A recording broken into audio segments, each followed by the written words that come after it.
कोई भी छोटा या बड़ा नहीं होता है, सभी के कार्य अपने अपने हैं।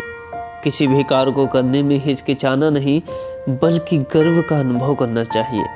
हाय गाइस, दिस इज अक्की। सुनाता हूँ आज आपको एक प्यारी सी कहानी। ये कहानी हमें बहुत इंस्पायर करती है। एक छोटे से कस्बे में शंभू शिल्पकार रहता था। वह पहाड़ों से बड़े बड़े पत्थर तोड़कर लाता और उसे आकार देकर मूर्तियाँ बनाता। इस रोजगार में मेहनत बहुत ज़्यादा थी, आमदनी कम। दिन भर धूप पसीने में काम करते हुए शंभू पत्थर तोड़ता। यह काम उसके पूर्वज भी किया करते थे। शंभू काम करते हुए सोचता है, यह छोटा मोटा काम करने से क्या फ़ायदा, ठीक से 2 वक्त की रोटी भी नसीब नहीं होती।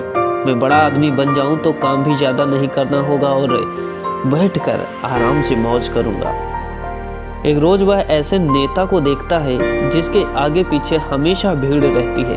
उसको हाथ जोड़कर प्रणाम करने वाले सैकड़ों लोग खड़े रहते हैं। शंभू ने नेता बनने की ठान ली।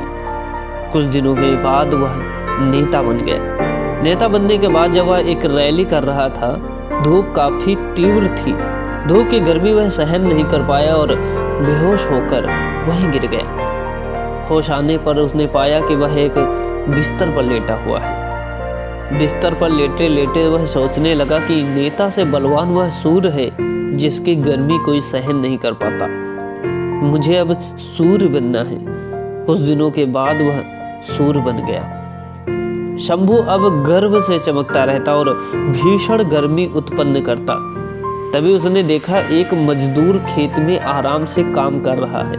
उसने गर्मी और बढ़ाई मगर मजदूर पर कोई फर्क नहीं पड़ा।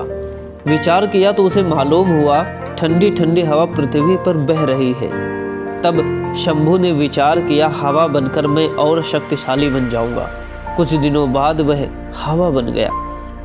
हवा बनकर वह इतराता इठलाता इधर इधर घूमने लगा। अचानक उसके सामने विकराल पर्वत आ गया जिसके पार वह नहीं जा सका। तब उसने सोचा, मैं इससे भी बड़ा पर्वत बनकर रहूंगा।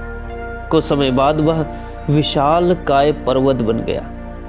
अब उसे अपने आकार और शक्तिशाली होने का घमंड हो गया।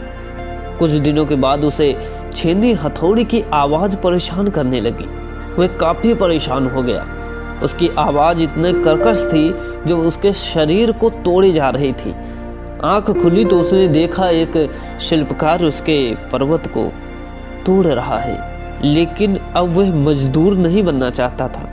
वह काफ़ी परेशान था।